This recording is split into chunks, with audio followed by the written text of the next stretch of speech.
Hello नमस्कार, welcome to inculcate learning. 38th class है जी। पैरामेट्रिक नॉन पैरामेट्रिक टेस्ट आपके सिलेबस में मेंशन है, उनको कवर करेंगे। स्पेशली इन्होंने T test, F test, chi square test और आपका मान विटने यू टेस्ट, तो ये 4 टेस्ट मेंशन किए हैं पैरामेट्रिक नॉन पैरामेट्रिक के मिला के। इन्हीं को कवर करेंगे। इनसे किस तरीके का क्वेश्चन पूछा जा सकता है, मेजरली उस पर फोकस करेंगे। Okay, this is presented by me Raveena. Videos informative लगे तो इनकलकेट लर्निंग को लाइक शेयर सब्सक्राइब जो आप कर सकते हैं, इट्स एब्सोल्युटली फ्री। इसके बाद आपकी एक क्लास अनोवा की बच जाएगी, अदरवाइज आपका सिलेबस जो है वो मेरी तरफ से कंप्लीट हो जाएगा। पैरामेट्रिक नॉन पैरामेट्रिक में जाने से पहले आपको स्टैट के टाइप में बताऊं कि डाटा के डिस्ट्रीब्यूशन के बेसिस पे हम बात करते हैं ना, कि डाटा किस तरीके से डिस्ट्रीब्यूटेड है, तब हम पैरामेट्रिक और नॉन पैरामेट्रिक स्टैट की बात करते हैं। अदरवाइज फंक्शंस के बेसिस पे कि आप डिस्क्राइब कर रहे हो डिस्क्रिप्टिव स्टैट में, कोरिलेशन बता रहे हो कोरिलेशनल स्टैटिस्टिक में, या जो चीजें आपके पास है इंफॉर्मेशन उसके बेसिस पे इन्फरेंस निकाल रहे हो, तो वो इन्फरेंशियल स्टैटिस्टिक का पार्ट माना जाएगा। ओके, सो डिस्क्रिप्टिव में आप usually classification, tabulation, centre tendency measures, उन सब के बारे में बात करते हो। कोरिलेशन में आप इंटर रिलेशनशिप कोरिलेशन देखने की कोशिश करते हो। ठीक है, डिस्क्रिप्टिव में usually measures of center tendency आ जाएगा, मेजर्स ऑफ स्प्रेड डिस्पर्जन या वेरिएबिलिटी आ जाएगा, या मेजर्स ऑफ रिलेटिव पोजीशन आ जाएगा। ये आपको याद रखना इसलिए जरूरी है कि इनसे कॉन्सेप्चुअल क्वेश्चंस आ सकते हैं। ओके, वो आपसे पूछ सकते हैं कि सेंट्रल टेंडेंसी के मेजर्स कौन से हैं, तो एटलीस्ट मीन, मीडियन, मोड है ये पता हो। ओके, वहां पे आपको दे देगा मीन, मीडियन, मोड और रेंज, तो आपको पता हो कि रेंज जो है वो सेंट्रल टेंडेंसी का मेजर नहीं है। सेंट्रल टेंडेंसी मतलब कि मेरे पास बहुत सारा डाटा है, उसमें से पूरे डाटा को तो मैं सबके सामने नहीं प्रेजेंट करूंगी, तो मैं मेरे पूरे डाटा को एक डिजिट में कैसे एक्सप्लेन कर सकती हूँ, वो सेंट्रल टेंडेंसी के हिसाब से होगा। या तो मैं उसका मीन निकाल लूं, या मैं मीडियन निकाल के बता दूं, या मैं मोड बता दूं। ओके, देन है जी स्प्रेड डिस्पर्जन या वेरिएबिलिटी, कि डाटा कितना स्प्रेडेड है, कितना डिस्पर्स्ड है, या कितना वेरी कर रहा है, वो चीज पता चलेगी रेंज, क्वार्टाइल डेविएशन, एवरेज या मीन डेविएशन और स्टैंडर्ड डेविएशन से। ओके, यहां पे एक क्वेश्चन और आ जाता है कि आपको एक्यूरेसी देखनी है, तो आप मीन के साथ जाएंगे, वो सबसे ज्यादा एक्यूरेट है, देन मीडियन, देन मोड, ये एक्यूरेसी का ऑर्डर रहेगा। जब आप इजीली बहुत जल्दी आपको डाटा कलेक्ट बताना है सेंट्रल टेंडेंसी क्या है, तो सबसे पहले देखते ही आप मोड बता सकते हो, उसके बाद मीन, और उसके बाद उसके बाद मीडियन एंड मोड। तो बेसिकली ये आपका सीक्वेंस रहेगा, वो आपको ध्यान रखना है। मीन, मीडियन, मोड, ये है एक्यूरेसी में, प्रिसीजन में। ठीक है, कि कितना एक्यूरेट है। ओके, तो मीन का सबसे ज्यादा एक्यूरेट होगा, और इसका उल्टा ऑर्डर हो जाएगा आपका इजीली कैलकुलेट करने के लिए। ओके, तो सबसे इजीली आप मोड को कैलकुलेट कर सकते हो। सो ये चीज आपको पता होनी चाहिए। उसके बाद आपका स्प्रेड्स, डिस्पर्जन या वेरिएबिलिटी। अच्छा, इसमें एक और चीज मैं भूल रही थी, अभी याद आई वापस।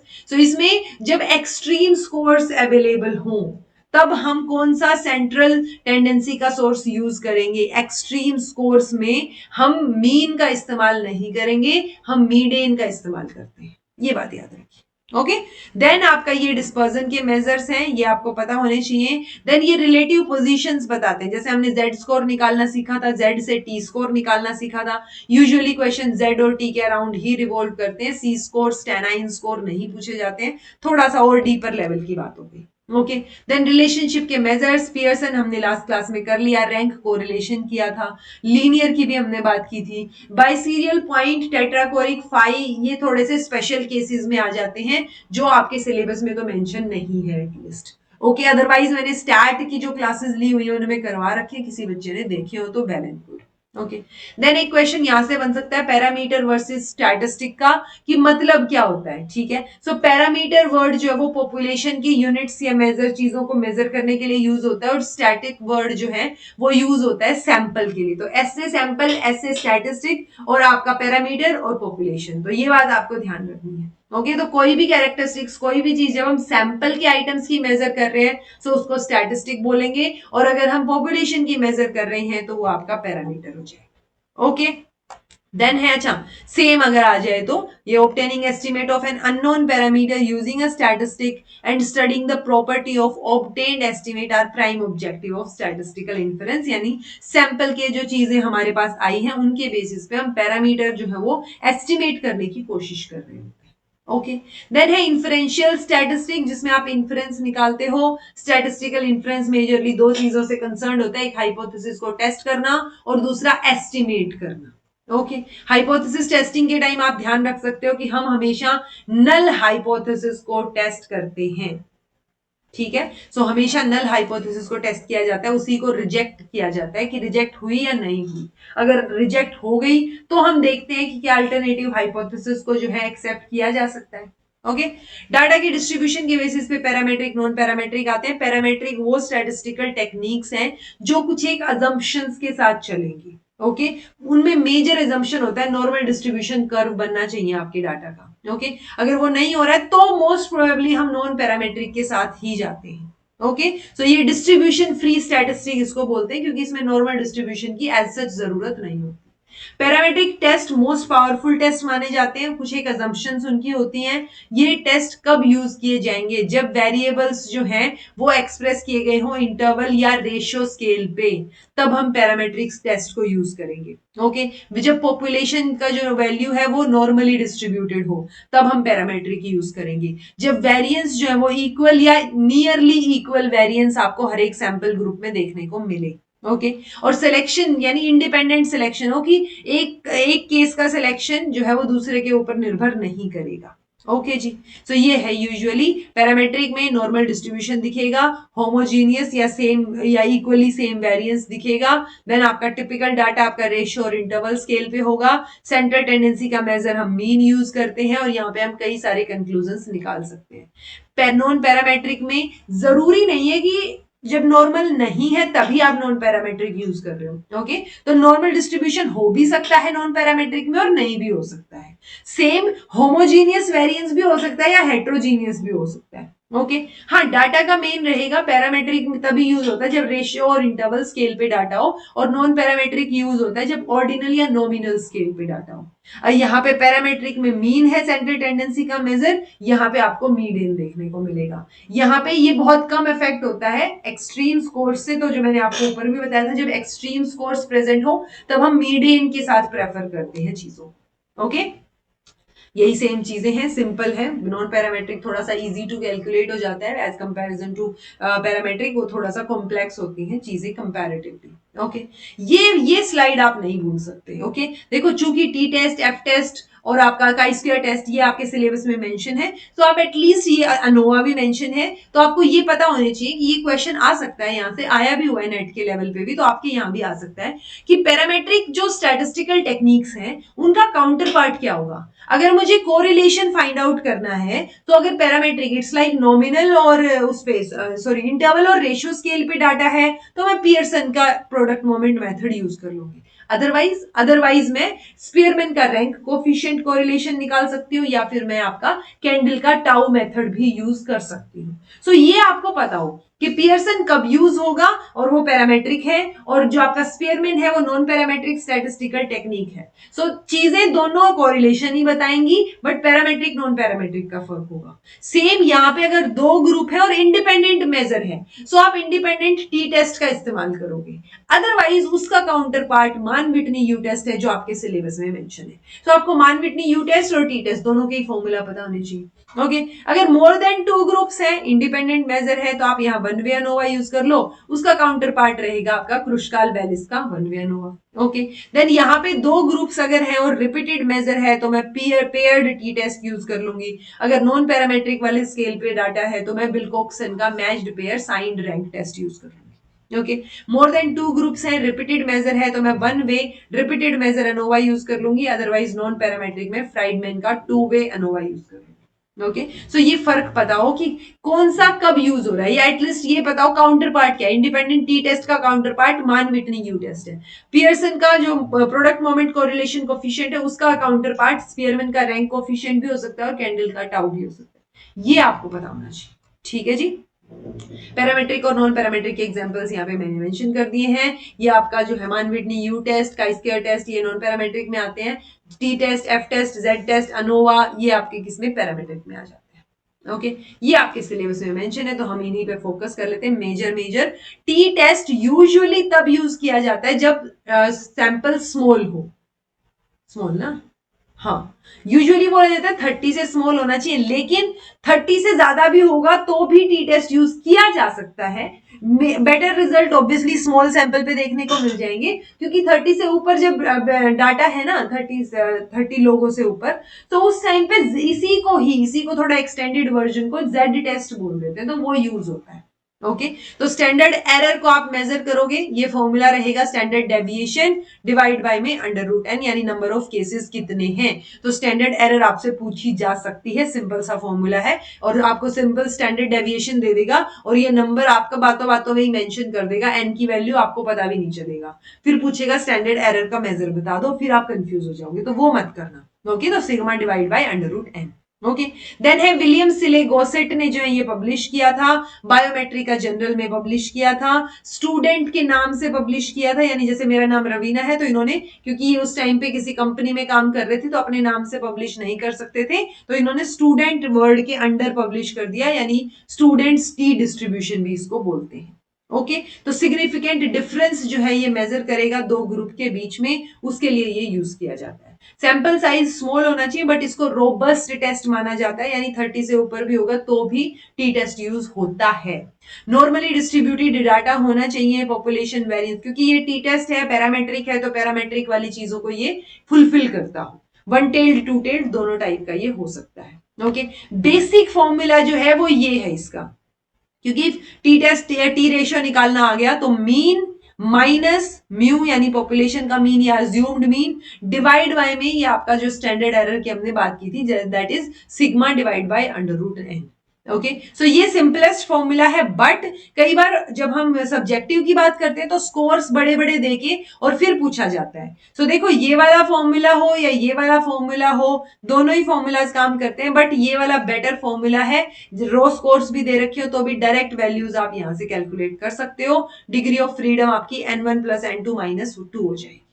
ओके, क्योंकि टी रेशियो निकाल के फिर तो आप कंपेयर करोगे ना टेबल वैल्यू से, क्योंकि इतना डिटेल में टेबल वैल्यू वगैरह वाला सिस्टम आएगा नहीं आपके, तो झमेले में पड़ने की जरूरत नहीं है, आप सिंपल ये वाला फॉर्मूला ध्यान रखिए।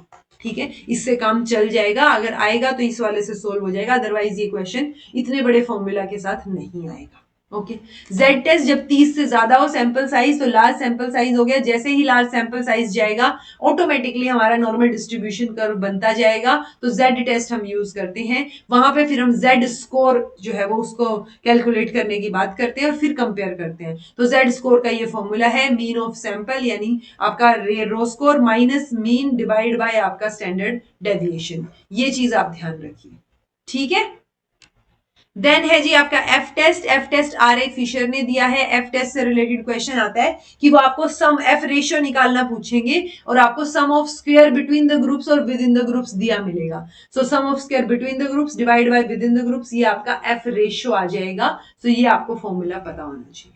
डायरेक्ट पूछा जाता है, ये पूछा जा सकता है, बार बार पूछा गया है, तो वहां पे आप कंफ्यूज हो जाओगे कि बी वाई बिटवीन द वाला में डिवाइड बाय विद इन करूं या विद इन बाय बिटवीन करूं। So between the group divide by within the group, ये एफ रेशियो निकाल देगा। ओके, तो sum of square between the group of group या sum of square within the group, वो हम कैसे calculate करते हैं, अनोवा से कैलकुलेट करते हैं। नेक्स्ट क्लास में कैलकुलेट करना बता दूंगी मैं, लेकिन आपके पेपर में कैलकुलेट करना नहीं आएगा, आपके पेपर में डायरेक्ट बिटवीन और विद इन वाली वैल्यू आ सकती है और आपसे एफ रेशियो पूछा जा सकता है। ओके, क्योंकि मेजरली यही क्वेश्चन पूछा गया है आज तक। ठीक है जी, तो वही बाकी एफ टेस्ट है अपना, वही क्या बोलते हैं अपना, उसमें है ना ये पैरामेट्रिक है, तो सारी कंडीशंस इस पे भी अप्लाई होंगी। ओके, एक ये क्वेश्चन आ सकता है जी एफ टेस्ट, एक तो ये तो इंपॉर्टेंट है ही, between divide by within, एक है टी की वैल्यू दे दी और एफ की वैल्यू पूछ ली, या एफ टेस्ट के हिसाब से एफ की वैल्यू दे दी, अब टी स्कोर पूछ लिया, तो वो कैसे कैलकुलेट करोगे, वो ये फॉर्मूला से, T square is equal to F, जैसे sigma square is equal to variance था ना, वैसे ही याद रख लो इसको भी, T square is equal to F. So आपसे टी की वैल्यू दी हुई है अगर, तो उसका स्क्वायर कर दो, एफ की वैल्यू आ जाएगी। अगर आपसे टी की वैल्यू पूछ रखी है, एफ की वैल्यू दे रखी है, तो अंडर रूट एफ कर दो, वो आपकी टी की वैल्यू आ जाएगी। सिंपल। चलिए, देन आता है chi square test. Chi square test usually comparison के लिए यूज होता है। कार्ल पियर्सन ने दिया 1900 में, गुडनेस ऑफ फिट टेस्ट भी इसको बोलते हैं, ठीक है। ये टेस्ट ऑफ इंडिपेंडेंस डाटा भी इसको बोल देते हैं। डिग्री ऑफ फ्रीडम इसकी रो-1 मल्टीप्लाई में कोलन-1 से भी कैलकुलेट की जाती है। फ्रीक्वेंसीज एटलीस्ट 50 होनी चाहिए, ऐसा बोला जाता है। काई स्क्वायर टेस्ट जो है वो डिस्ट्रीब्यूशन फ्री टेस्ट है, ठीक है। तो इसमें जरूरत नहीं है कि नॉर्मली डिस्ट्रीब्यूटेड हो ना हो, डजेंट मैटर। ये फॉर्मूला है, ये याद रखा जा सकता है काई स्क्वायर की वैल्यू निकालने के लिए। Observed frequency minus expected frequency, under root करना, ये इसका ब्रैकेट करके square, divide by expected frequency. So इस तरीके से निकाल के उनका समेशन कर दो। ओके, सो हो सकता है आपको ऑब्जर्व या एक्सपेक्टेड दे रखी हो, तो सिंपली उसी से ही आपका क्वेश्चन सोल्व हो जाए। Okay, usually positive skewed distribution आपको यहाँ देखने को मिलेगा। ऑब्जर्वेशन इंडिपेंडेंट रैंडम मिलेंगी, हाइपोथेसिस टेस्टिंग होगी। अगर ऑब्जर्व्ड वैल्यू ज्यादा है क्रिटिकल वैल्यू से, तो नल हाइपोथेसिस को रिजेक्ट कर दिया जाए। ओके, तो ये कंपैरिजन के लिए यूज किया जाता है कि आप जो ऑब्जर्व कर रहे हो वो कितना है और एक्चुअल में आपने एक्सपेक्ट क्या किया था। ओके, जैसे एग्जांपल है 27 लोगों को मान लो आप सर्वे कर रहे हो, पिज्जा पास्ता बर्गर ये प्रेफर्ड फूड है। आपने सोचा, आपने एक्सपेक्ट किया कि एटलीस्ट 9 या 27 9 लोग होंगे, कि चलो 9 एक ने पिज्जा प्रेफर कर लिया, 9 ने पास्ता, 9 ने बर्गर।